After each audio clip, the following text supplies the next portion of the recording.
Karate trainer channel.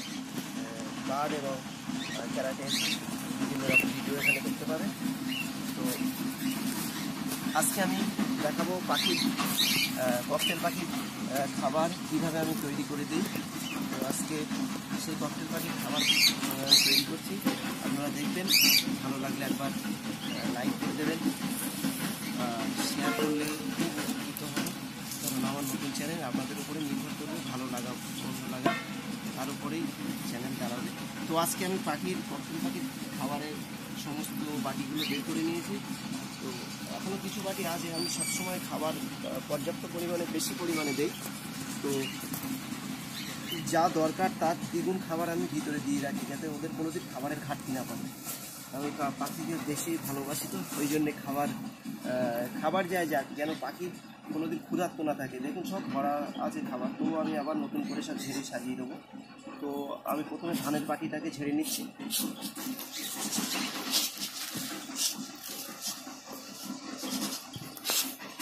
এইভাবে আমি ঝেড়ে পরিষ্কার করে দিই।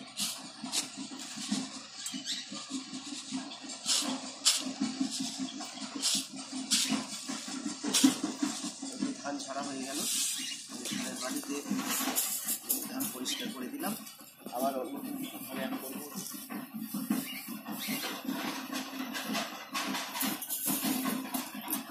ধানের বাটি ছাড়া হয়ে গেল।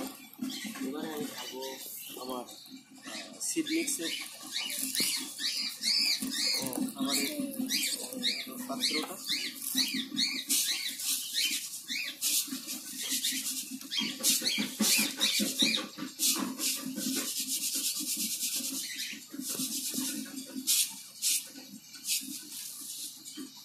দেখুন আমি কীভাবে পরিষ্কার করি। তো আমার এখানে কোনো লুকোচুরি নেই, আপনাদের সামনে ক্যামেরার সামনে আমি এইভাবে পরিষ্কার করি।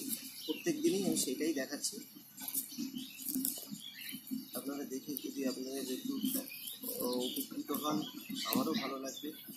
হয়তো কেউ বলুক আর না বলুক, আপনাদের দেখে যেন আপনাদের পাখিদেরও কিছু কাজ এর থেকে আপনারা নিয়ে পাখিদেরকে কাজে লাগাতে পারেন। তো আমি এইভাবে প্রত্যেকদিন এইভাবে ঝেড়ে নিয়ে যদি কোনো রকম পটি বা কোনো রকম খারাপ অংশ থাকে আমি সেগুলোকে বাদ দিয়ে দিই, পাখিদের খিদে পেয়ে ঝেড়াটা। তো আমি সিড মিক্সটাকে এইভাবে ঝেড়ে নিলাম, নিয়ে দেখি যদি কোনো অংশ খারাপ থাকে সেগুলোকে ছেটে বাদ দিয়ে আবার এইভাবে দিয়ে দিই। দিয়ে এতে কিছুটা সিড মিক্স আমি এইভাবে অ্যাড করে দেবো। অ্যাড হয়ে গেল। আর এখানে আমি এই সাইডে একটা 2 নম্বর সিড মিক্সের এটা ছাড়বো।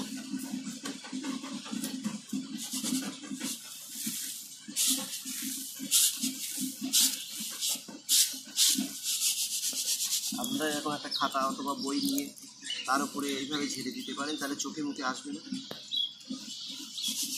এইভাবে দূর থেকে ফুলিয়ে সেরকম করবেন, দেখবেন একদম পুরো পরিষ্কার হয়ে যাবে। এই হয়ে গেল। এবারে আমি এতে কিছুটা আজকে দানা অ্যাড করবো।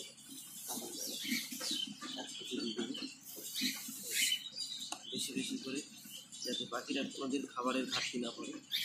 বেশি থাক, আমার যেন কম না। তো এর সঙ্গে কিছু সিড মিক্স এখানে দিয়ে দিলাম, দানা দিয়ে দিলাম। আমার 2 নাম্বার তৈরি হয়ে গেল। 3 নাম্বার, 2 নাম্বার না। তো আজকে ওদের দানা কম দিয়ে আমি আজকে একটু সফটফুটের দিকে বেশি যাবো, ওই জন্য দানায় কম আছে। সফটফুট তৈরি হচ্ছে ওইদিকে, ওটা ঘন্টাখানি পরে দেবো। আজ এবারে আমি ছোলার ট্রেগুলো পরিষ্কার করছি। দেখুন আমি এইভাবে ছোলা দিই। ছোলাটা যেহেতু কলোনিতে প্রথম যখন আমি ছেড়েছিলাম, তো ওরা ভয় পেত বলে আমি ছোলাটা ওই নেটের গায়ে বাঁধিয়ে দিতাম। ওরা সব এই দেখুন সব খেয়ে পরিষ্কার করেছে। তো সেই জন্য আমি ছোলাটা বাটিতে করে নিয়ে নেটে বাঁধিয়ে দিই। তবে এরকম করে মেজে নেবো, মেজে পরিষ্কার করে পরিষ্কার করে নিচ্ছি প্রত্যেকটা বাটি জলের কাছে। এবং ছোলা দেওয়ার বাটিগুলো এটা আমি আমার হয়তো একটু বেশি খাটতে হয়, বেশি খাটি কারণ আমি পাখিদেরকে খুব মন থেকে ভালোবাসি। এই জন্য অনেকেই বলে যে তুমি এখন কাজ করে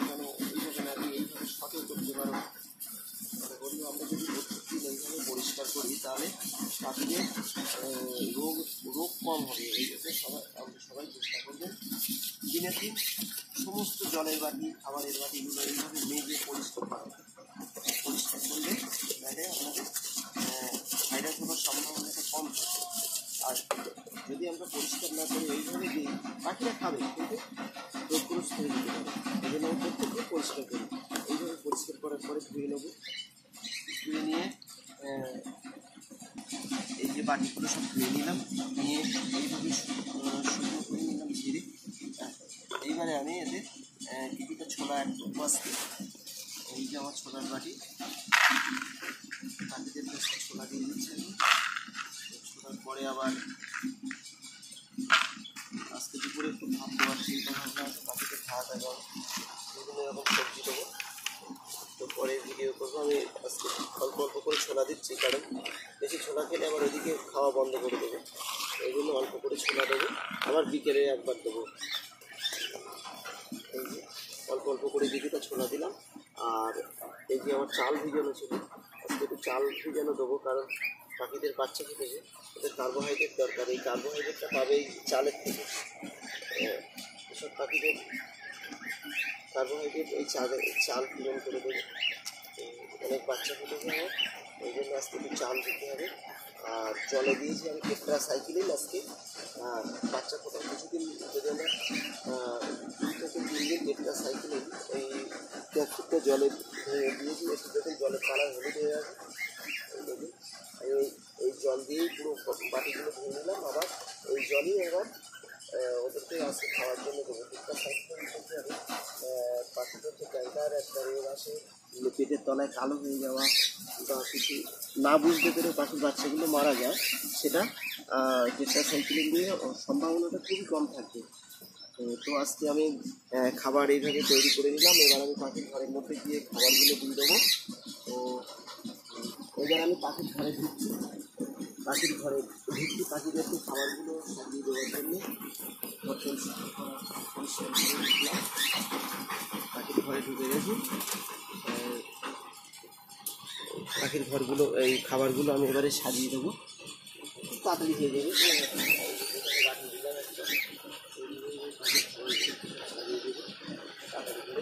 খিদে পেয়ে গেছে।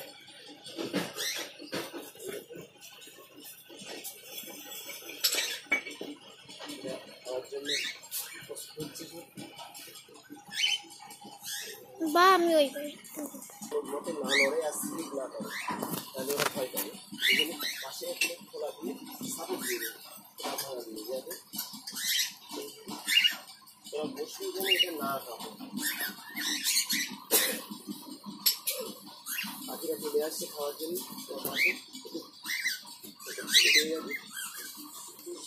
আনন্দ করছে উপরে। এবার আমি এইগুলো একটু ওপরে বাঁধিয়ে দিই, এটা প্রথম থেকে ওদের সুবিধা হয়, ওরা তাড়াতাড়ি করে এসে খেয়ে নেয়।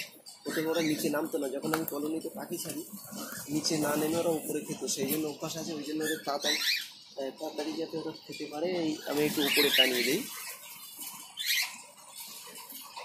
এইভাবে খাঁচার গায়ে এইভাবে বাঁধিয়ে দিই। ওরা বসে আছে খাওয়ার জন্য।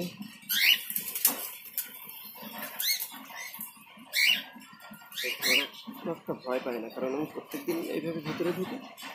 আমার আজকের মতো খাবার দেওয়া হয়ে গেলে, তবে আমি আবার একবারে ওদের সব কিছু একটা দেবো। বেলা 12টার দিকে দিয়ে আসতে ভাত করে দেবো। আমি দেখাবো আজকে, ওই জন্য খোলা কম দিলাম। এইভাবে আজকে খাবার দেওয়া হয়ে গেল। খাবার দেওয়ার ভিডিও দেখলেন যে আমি কীভাবে খাবার তৈরি করে দিই, আজকে ছোটো ভিডিও।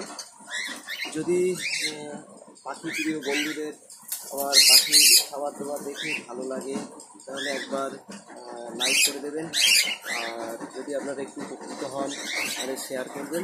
যদি ভুল করি আমার ফোন নাম্বারে ফোন করে জানিয়ে দেবেন, কারণ আমি বেশি কিছু জানি না। 9333206657। নমস্কার।